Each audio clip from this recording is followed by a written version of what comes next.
likod. May buntag sa tanan. Ania na usab kita sa kinabuhi ni Zacarias uban sa iyang asawa nga si Elizabeth. Tungod kay kini si Zacarias usa ka pari sama ni Pader Amy, ni Pader Rex ug ni Pader Azul. Of course, atong bishop, he is still a priest, no? A chief priest in this diocese. That's why he is a bishop. Pero ang iyang pagkapari, meaning ang iyang pagkatatay, naara ka na.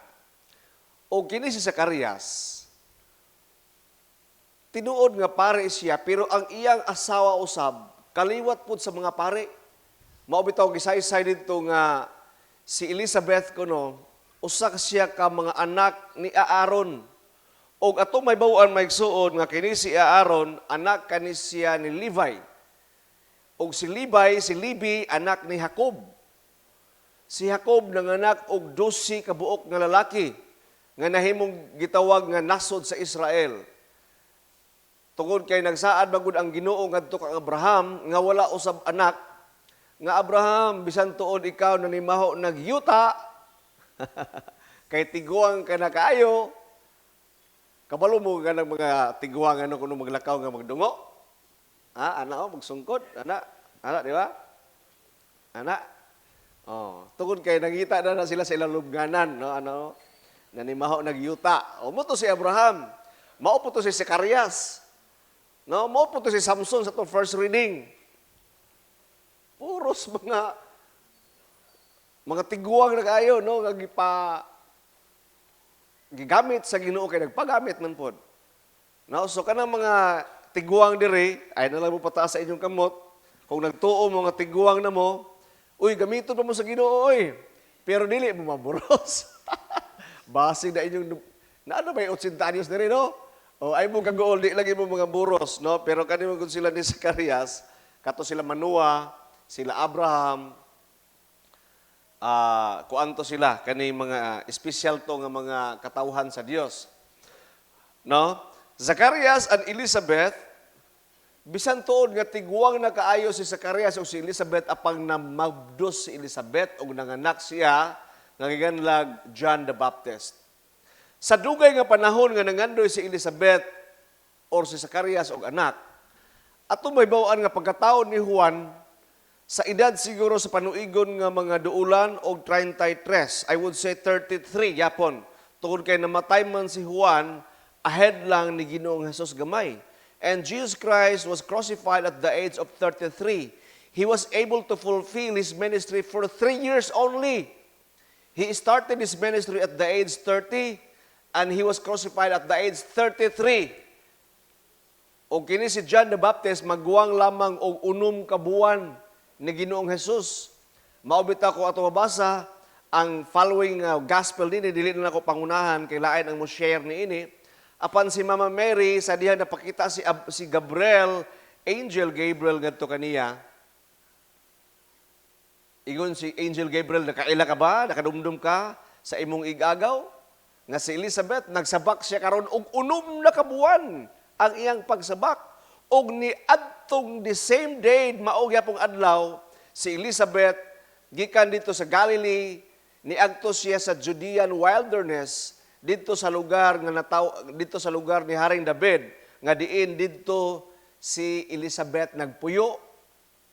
Giadto niya gikan sa Nazareth, og sa diyan nakita niya si Mama Mary, diingon siya, Hail Mary, full of grace, the Lord is with you. Blessed are you among women. Sa tibuok kalibutan, bulahan ikaw sa mga babae nga tanan. O bulahan usab ang bata nga imong gisabak nga si Jesus.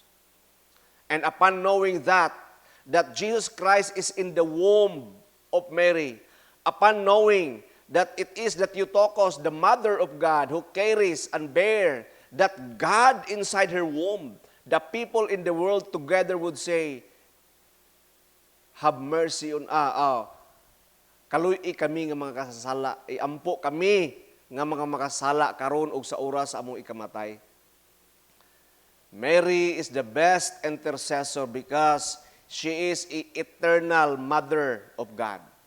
Tungkol kay isa raman ang mama sa Dios, si Mama Mary man lang. As God, Jesus Christ, one of His identity is, He is the eternal Son of God. Meaning, dili lamang one time nga nahimo siyang anak sa Dios, no. He is the eternal Son of God. God the Father is the eternal Father of Jesus and the eternal Father of ours.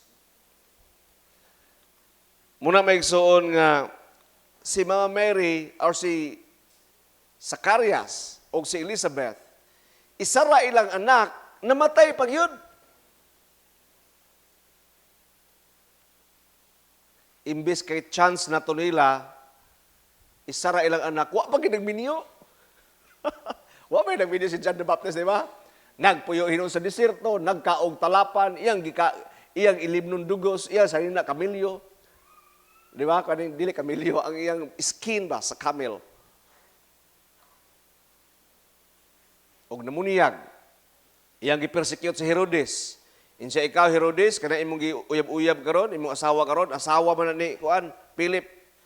Herodians iya igsuon. Buwagi na.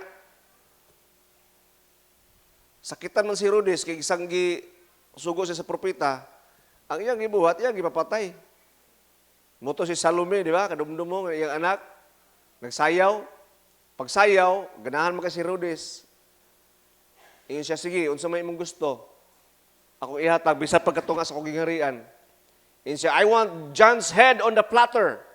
Gusto na ko ang ulo ni Juan, nga anak ni Zacarias, nga nag-iisang anak ni Zacarias, o ni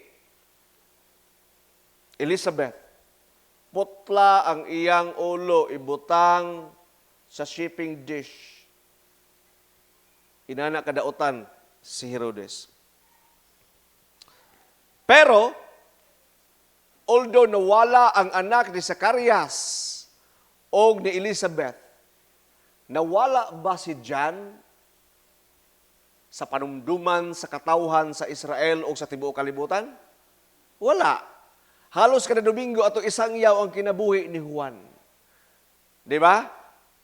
His name is never forgotten. Though he perished and he was killed at the age of 33, but his name became even more powerful. Powerful even compared to the time when he was still living. Nay mga tao may igsuon nga mas gamahanan pa sa diyang patay na sila kumpara sa panahon nga buhi pa sila. Og mauna si Juan, og mauna si Ginoong Jesus. Do you want to be remembered? Kamo, kitang tanan, gusto ba ta maigsuon nga mahinumduman? Rest in peace, in loving memory of. Di ba? Ganahan kay taga na ay mahinumdum ka nato, bisan gali sa Roman Catholic nga pagtulunan, the souls in purgatory, they need our prayers daw. And for them to give prayer for eternal repose for them. At tuloy ka na itong ginabuhat mo na we cannot just bring it to our mouth, but eternal repose is the same. Because it is coming from Jewish culture and tradition. Anyway, gusto ba nato nga mahinumduman kita sa atong mga binuhatan ni ini kalibutan? Nabita uban nga nakadumdum ko, kanang nag-donate sa, na gidonate, atong nagipalit, kada atong yuta diya nga atong tukuran sa katedral. Ingon siya nga, kung mamatay na kuno siya o matukod na ang katedral, nato, okay ra ba ko daw kuno or gusto daw niya nga naay usa ka section sa simbahan nga madidikit dito, Edilberto Logod Baol. Ana. Oh, can I remember? Maubitaw ka na ng mga bangko, nga inyong gikuran, tarawan na, basahan at tubangan. Basaha, tarawan nyo, di ba nagisulat niya? Because some of them, many of them, na adiha karon, wala na karon. Has long gone, but cannot be forgotten because they are engraved in our hearts as well as on the furniture of the church. Kita, gusto ba ta nga mahinumduman? Sa unsa nga pamaagi, gusto na ko, Father, nga mahinumduman ko, Father, and I want to leave footsteps for the next generation to follow. Pero subo pala doon ang footsteps nato na ipataban siko. Lah, Matingala mga anak, nga naman ni si tatay na ako nga, tiil raman unta ang iyang ibilin mga footstep, pero na may siko. Sigig kahubog, unya mo kamang na ito mahubog, muna akip siko, ano ba? Mao ba na nga mga remembrance nga gusto nato i-impart sa atong mga anak o sa atong mga apo, kanang ni kamang ta kay nagsukat nga nahubog. Hinaot gadili maigsoon. The more and deeper you show your love for God, the bigger is your reward in heaven. Nagi mga tao siguro sa langit, ambot lang kayo, pumunta ka dito nga, tigpakpak rin yun, di ba? Mula ba yung mga santos, di ba? Patindugon. Nasa langit lagi, pero tigpakpak rin yun ba, no? Pag agi sa mga santos, ingon ng anghel, palihog manindog. Kaya ang langit, ingon ang i-describe sa Revelation, the altar or a mass, ang misa kuno, inana ang glimpse of picture in heaven. This is a taste of heaven. Ang atong gibuhat karon, patikim kini sa langit, pero tikim lang. Inani, naging uban ta sa Ginoo, naging commune ta sa Ginoo. Og naay mga tao kuno sa langit nga kumulabay na ang mga santos, kay magprosesyon na sila. Moingon day ang herald, ang anghel nga please stand, nya mulabay tigpakpak. Pero at least nasa langit, di ba? So, there will be a reward. That is God's promise. And in fact, the Bible says that some of us, when we get into heaven, you will be entrusted with more talents. Ingon siya katong kasaligan og gagmayng butang. Kasaligan ako sa dagkong butang. Katong kasaligan sa langit ng butang, o sa kalibutan ng butang, kasaligan usab sa langit ng butang. And you will be entrusted with many cities, with many talents, for you are a good and faithful servant. Because your great love for Him is the evidence that your many sins has been forgiven. Maigsoon, ang atong dakong gugma sa Dios, ebidensya kana nga kita gipasaylo sa atong dako nga sala. Pwede ba makita nako ang kamot sa mga tao nga nahigugma sa Dios? Ang nahigugma sa Dios, kitang tanan. Mao ka na ang inyong dakong gugma, ang ebidensya sa kapasiluan sa atong dagkong mga sala.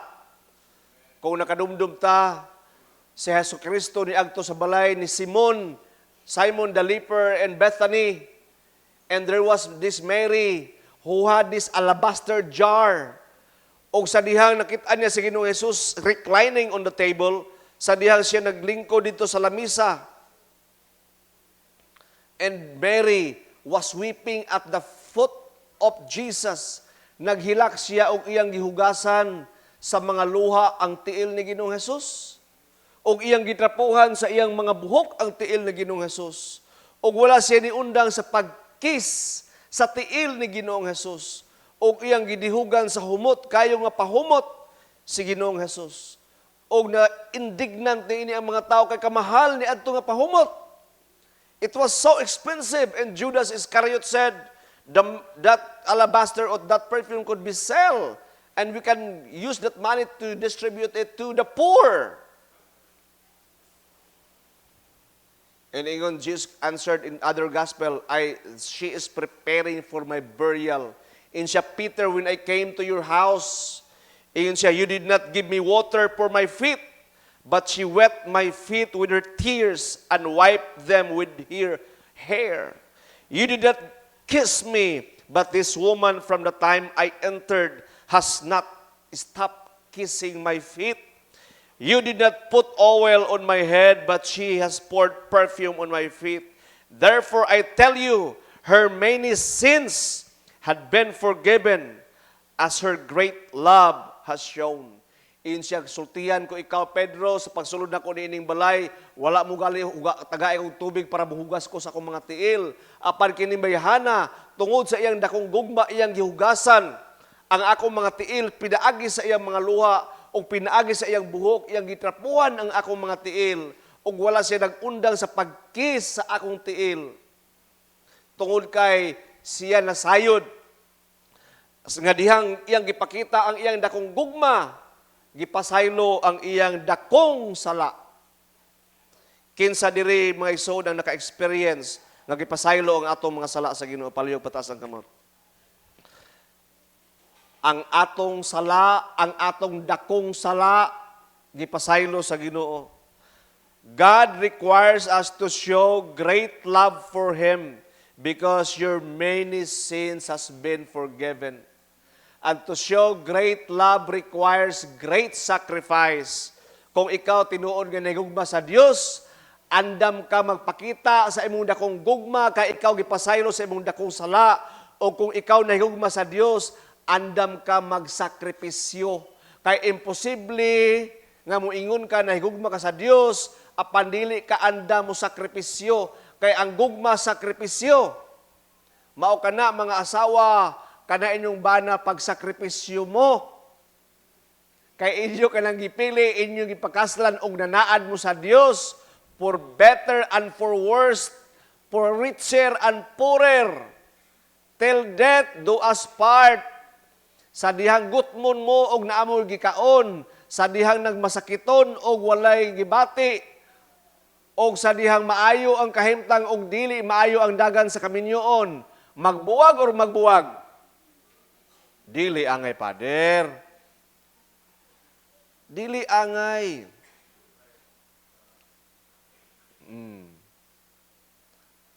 Kita, Valentine's Day mo lang tayo ka-I love you sa itong asawa. Di ba? Naiingon na iwalay ni Pader Ubod, forward ni Pader Rex ako. Ingon siya, kung kamo nahigugma sa Dios o sa inyong isig katawo, nga daw dili mo magbubo sa CR. Ingon-ingon mo sa nahigugma mo sa Dios, unya nahigugma mo sa inyong isig katawo, unya mangihi mo, di mo mamubo. Awa mo nahigugma sa inyong isig katawo, kay ang inyong ihi, di inyong bubuan. Kung nahigugma gid mo, bubuan ni inyong ihi, kay para dili siya mahugawan sa pagsulod. Pati na inyong mga maulo mo tabensyon ng tae. Oy, tae! Ano? Ingon pagid nga kuan ka ng unsa na mga po, ay sus. Kana inyong igit og tayo, mo tatadagaon. Bubuhiin taon na ninyo. Moingon ta nga higugma ka sa Ginoo. Di ba? Unya ilabay nimo ang imong panty shield, di ra ba naga-flash? Kanang mga diaper, kadumdo kong junior, no? Laka na ni Bishop kay, unsa ba sa di mga babae nga, di na nato, pasaylon, damak man sa kayo. Ang panty shield o mga diaper, di ba na mahilis mga igsuon? No? So, hanyo ni, kung talaga human nyo gamit sa CR, di ba nyo sa trapuhan nyo sa inyong panyo, kay para mauga. Pero kung naay tissue sa kilig, gibutang, mabubo mo sa inyong ihi o sa inyong tae. Live bro bata. Pag naay tissue, kuha mo tissue gamay.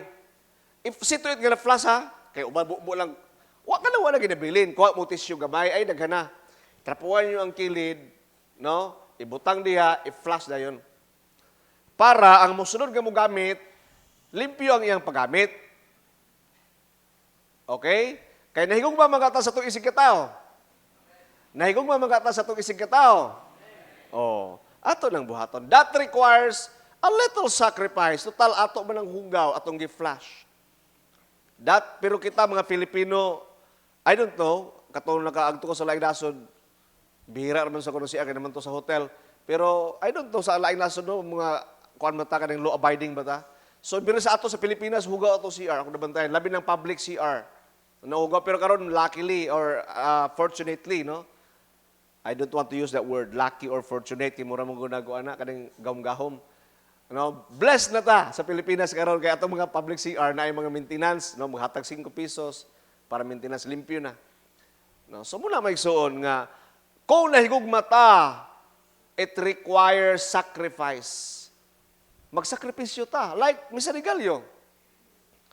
Nahigugma ta sa Ginoo, gusto gid nato ma-straight ang atong pag-celebrate sa Advent time.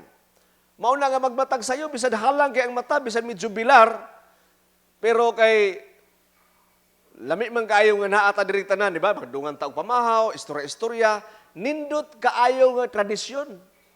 Nga dili nato angay undangon. Ang panagtigom sa mga katawhan sa Dios ug labaw sa tanan naa ang pagsimba. How did Jesus illustrate His love for us? John chapter 15, it says, "This is my commandment, that you love each other as I have loved you. There is no greater love than this, that a man should lay down his life for his friends. Kung tinud-anay gid mo nga nahigugma, anda mo magpakamatay. Kamo mga bana, kung tinud-anay gid mo nahigugma sa inyong mga asawa, magpakamartir mo. Kahilas basta lain maganda at panginahon pader. Mao gyud ang gisugo sa Biblia sa Ginoo. Kamo mga asawa kung nahigugma mo sa inyong bana, magpakamartir mo. Ang buwag dili gina solusyon, iya gina sa panuway. Sos kabalo ba lang mo. It's the solution, easiest solution given and provided by the demons. Ang pagbuwag. Muna, mo yung galing ang buwag, remember this. Dili na sa Ginoo, sa Jawa gina. Baton pa sa taga-Bohol. Jawa ang nag-sol-sol ni Mudana. Pero usahay no, kadaghan na tang mga kung wala pa lang sa dili pa lang sa anak, di ba? Dugay ra kayo daghan kay mga magtiayon nga dugay ra na bahin ang puti o ang dikolor. Dugay ra nagbuwag. Pero may gali kay grasya sa Ginoo. We will be remembered maigsoon kita nga katawan sa Cathedral of Christ the Redeemer of our sacrifice for our ministry, our neighbors, our family, our work. And because of our great and deep love for God, maigsoon, we will be remembered tungod kay kita na higugma sa Dios o ang atong dakong gugma sa Dios mapamatud-an diha sa dakong buhat. One of the reason why King David called God a man after God's own heart, ngano kabalo mo si Haring David, ang tatay o ang lolo ni Jesus Christ, gitawag siya nga ang tao nga duol kayo sa dughan sa Ginoo, tungod kay gusto niya nga ang Ginoo iyang tukuran og templo bisan wala siya ingna. Kay nakita niya nga sila balhin-balhin og nindot nagbalay na stable na ang Israel apan ang arka sa kasabutan, the Ark of the Covenant, naalang yapon sa tabernakulo. Gusto niya nga ang Dios mao ang pinakadako og balay sa nasod sa Israel, pinakadako og luna ngadto sa Israel. Maigsoon gusto sa Dios nga siya ang pinakadako og luna sa atong kasing-kasing. David desired to build a temple though he was not told to do so because he saw that the Ark of the Covenant or the tabernacle was not in the temple. Maigsoon giunsa papakita sa mga apostoles, sa church fathers, sa saints, sa mga martyrs, pagpakita nila ang ilang gugma ni Kristo. They never denied Jesus Christ until the last drop of their blood. Kita kaya ba ta magpasingo tungod sa tundakong gugma ni Kristo? I hope maigsoon. Atong ipakita ang atong dakong gugma, atong alagaran ng atong Dios, ato siyang alagaran ug atong alagaran ang atong isig katao. Mapakita nato ang atong gugma sa Dios. Number 1, the first commandment is ato fulfill love Him with all your heart, mind, soul, and strength. O mapakita lamang na maigsoon pinaagi. Number 1, number 1. Number 1, kana magsimba kita sa Domingo. Mo gina. That is a very literal way of showing our great love to God. Number 2, love your neighbors. Kanain mo silingan. Maunaing na mo silingan nga, I love you.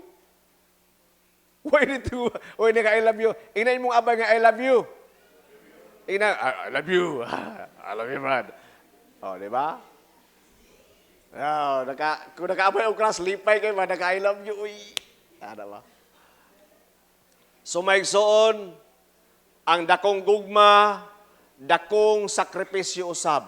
O mapakita ang dakong gugma diha sa atong pagsakripisyo kay kitang tanan, ako ug ikaw gipasaylo sa atong dako nga sala, palihog, balindog.